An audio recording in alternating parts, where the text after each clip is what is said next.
What if I told you that just this week, there have been two major polls that had President Trump's black support up to 34%. I'm going to talk about these two polls, how they were scored, and why the Democrats should be really scared about this. And also, why they should be really concerned that the fact that their impeachment procedures have gone so far south, that not only has it backfired in the obvious ways, it's also backfired in ways they never could have foreseen. And I'm going to start right now.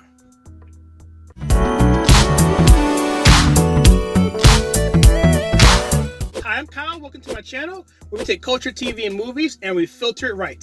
If this is your first time here, please consider hitting that like and subscribe button, and please share with your friends. I appreciate that so very much.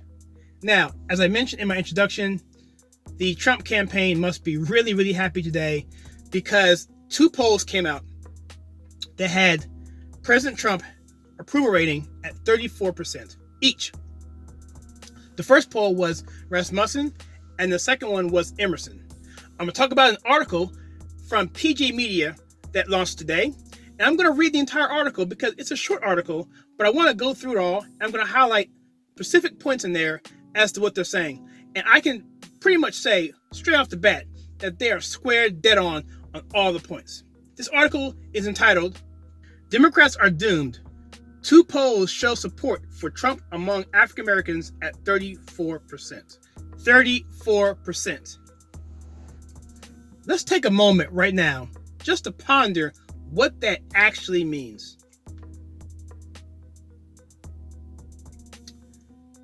34%. President Trump only got 8% of the black vote in 2016. Now, there should be an asterisk to that, because even though he got 8% of the black vote, truth of the matter is he really got about 16 or 17%. Why do I say that? Because Hillary Clinton's numbers with Barack Obama 2012 to 4 years later dropped off at about 7%. So if you take that number and add it on to Trump's 8%, you're going to get anywhere around 14 to 15%, give or take. Because when black people don't vote for the Democrat candidate, it makes a huge difference. They don't have to vote for the Republican. They can just stay home.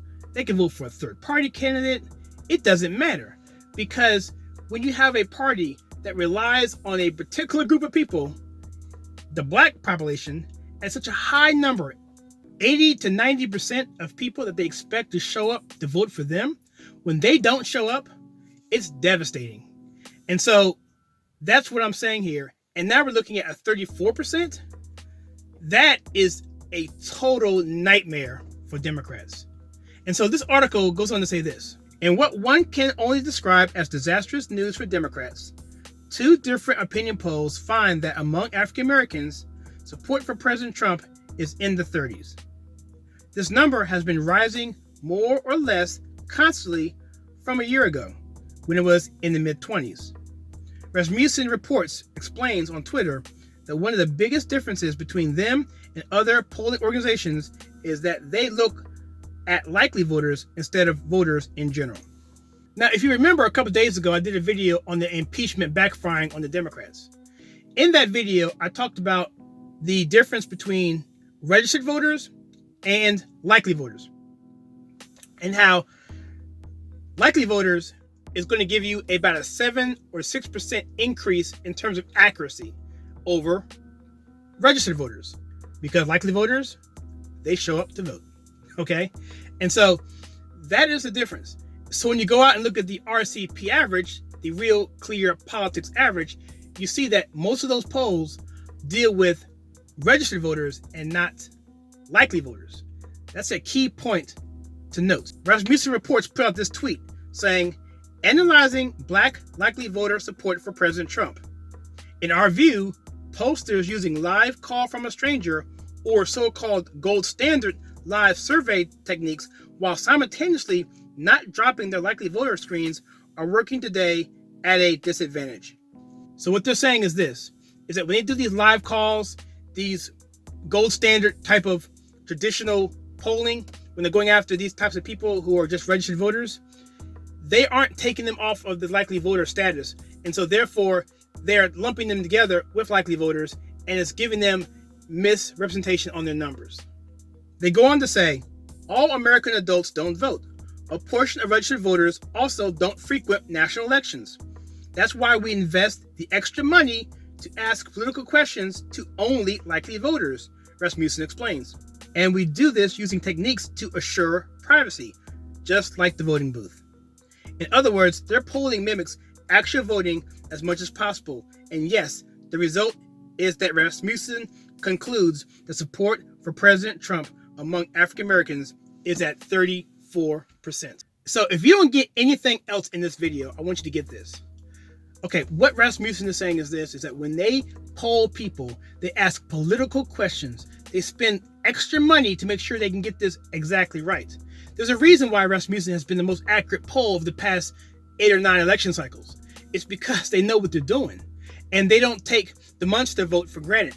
The monster vote, if you don't know what that is, it's the vote that doesn't tell you what they're going to vote until they get into the voting booth.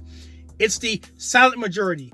It's the people that you just don't know who they are. And they're the people that the polling standards, the methods that are out there now, have no idea who they are. They have no idea how to identify them. When Trump came in, he did a really fantastic job of going into the rural areas and getting people who have never voted before, or who may have voted Democrat for many years, were disenfranchised and decided to vote for Trump. And so the monster vote is like the gentleman that I saw on the DC subway a few weeks ago when I went up there for a rally. And I had my Trump hat on, and when I was walking around with this hat right here on the Washington DC subway, this worker for the Metro came to me, pulled me aside, and said, "Yo, man, I like your hat, man." You know, and you know what?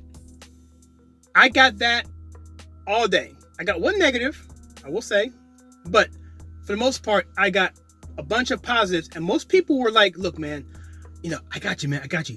Thumbs up, tap on the shoulder. "I like your hat, man." People inside the Capitol building when we did a tour, there's more support than people want to recognize. And why that's important is this. Because they assure privacy, people can tell them how they feel, which is why you saw the polling numbers, exit polling numbers on election day in 2016, how it looked like Hillary was going to win. You saw that clip of Bill Clinton jumping up and down in excitement because he had just seen the exit polls in the afternoon. But what happened was that people were not trusting the pollster. They were telling them information they didn't want to tell them, or they didn't talk to them, and so they were getting skewed numbers. That's the monster vote, and that's why they're so well respected. Jack Posobiec tweeted this: "Both Emerson and Rasmussen are reporting Black American support for President Trump is at 34%. Rasmussen came back and fact-checked it, saying, we are at 34%. Emerson apparently is at 34.5%. So the other poll is Emerson. Emerson deals with registered voters, but it's still a fairly respected poll. Not quite as accurate, but it plays right in with what Rasmussen says.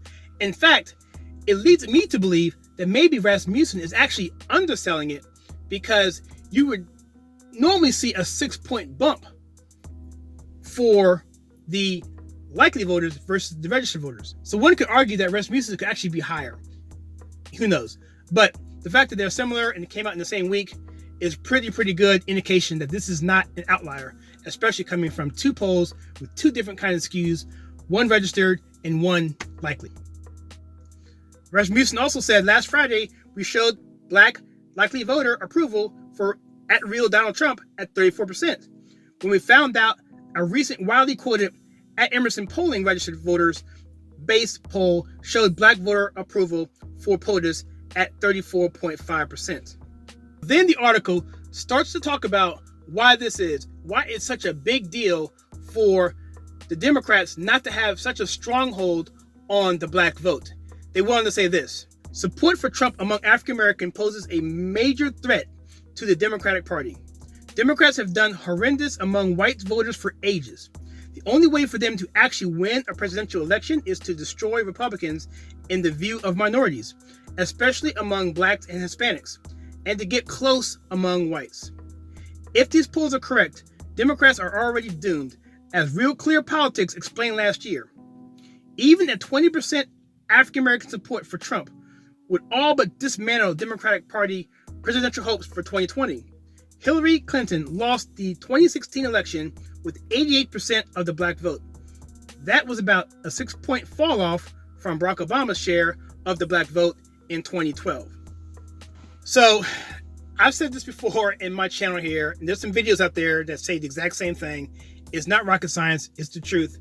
When you sell out so much to a party at 90%, and with black females even higher, it, number one, makes it difficult to move that meter higher, but also puts you under pressure to continue to maintain that. And how do you do that, especially if the opposition party isn't doing so badly? You have to come up with narratives to get people angry, upset, and emotional. You got to bring up the race card. You got to do all this stuff. And they need these types of narratives out in the media to keep blacks angry. They thought that the wall and they thought the immigration would be an issue, but really, legal immigrants in this country actually like the wall. They actually like that. So it's very difficult for them to take that angle because it's actually a beneficial thing for Trump. So that leaves the black vote. And so with Hillary, she was at 88%. Failed for her to capture Detroit and Philadelphia, meaning that was pretty much the deal breaker for them losing Michigan and Pennsylvania. And so you see now that at 20%, at 30% would be a huge disaster. I'm going to do a video to show what the Electoral College would look like if Trump were to win 34% of the African American vote.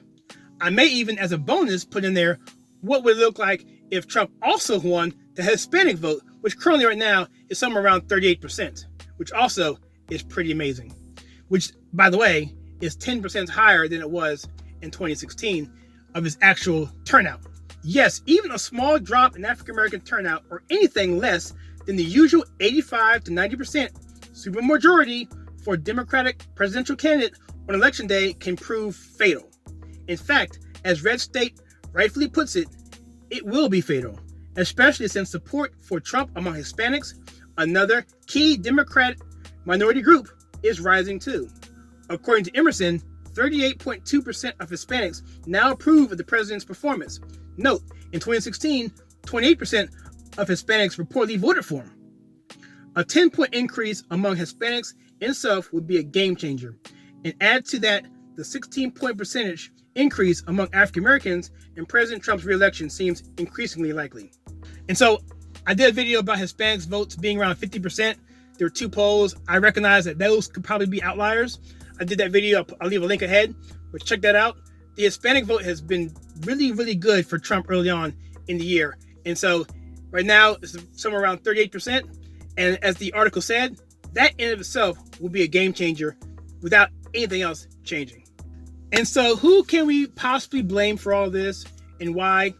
Well, we could talk about Kanye West. That would be the obvious choice. You know, him coming out and doing what he did in terms of his evangelical push in prisons on Joel Osteen and supporting President Trump and just being outspoken in that regard. Kanye West is an enormous star and he still has a lot of street cred in the black community.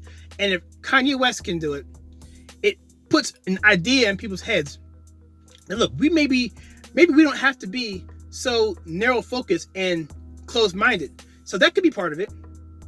Or also could just be the fact that we have, again, lower unemployment. We have the lowest black unemployment in history. We have opportunity zones. We have the prison reform bill that passed.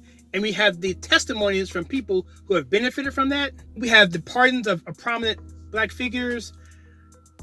But you know what I think it is?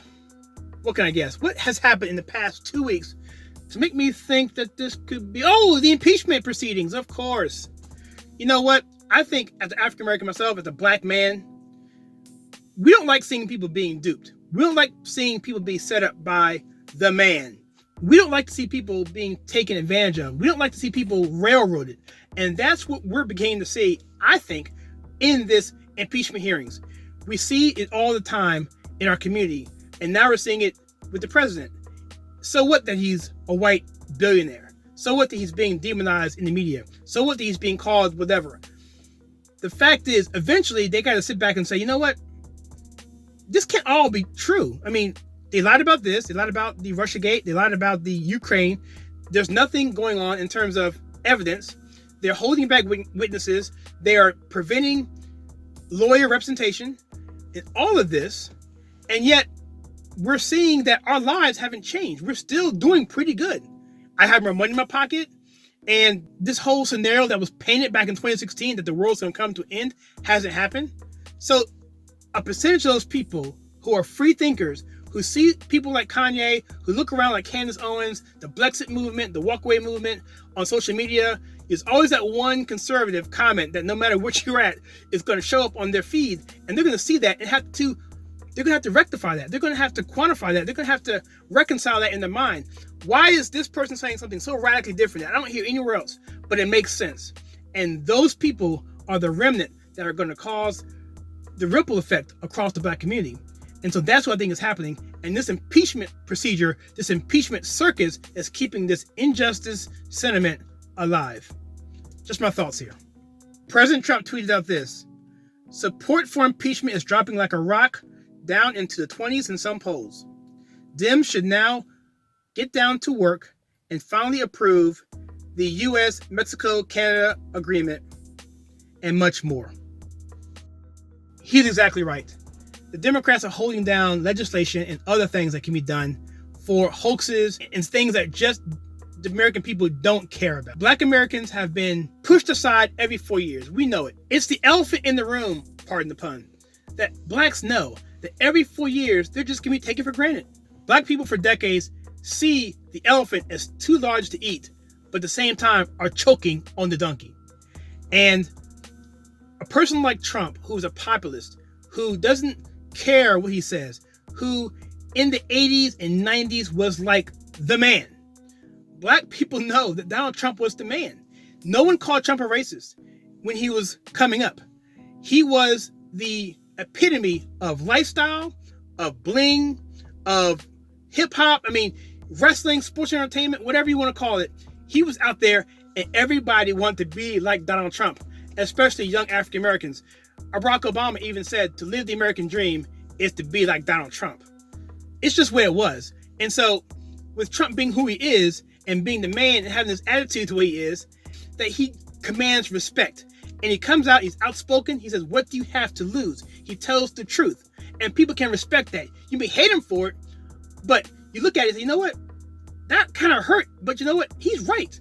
He is right. And it's that kind of honesty that's going to endear him to the African-American voter, and it's only going to get better. So what I'm saying right now is the Democrat Party is going to come up with another racist narrative. I'm telling you right now, a big racist narrative in the next 2 weeks or so to try and bring that number to come down, because all they have is racism, race baiting, identity politics, and all of that to kind of get the black people in line. I hate to say it, but that's what they do. And anyone who tells me otherwise, you're welcome to come on here and chat and tell me if I'm wrong. And so with that, I'm going to cut this video short. But if you like the content on this channel where I take culture, TV, and movies and filter it right, please click that like and subscribe button, share with your friends, and please hit that bell icon notification so you don't miss any future updates. And as always, please click on the videos I have right here.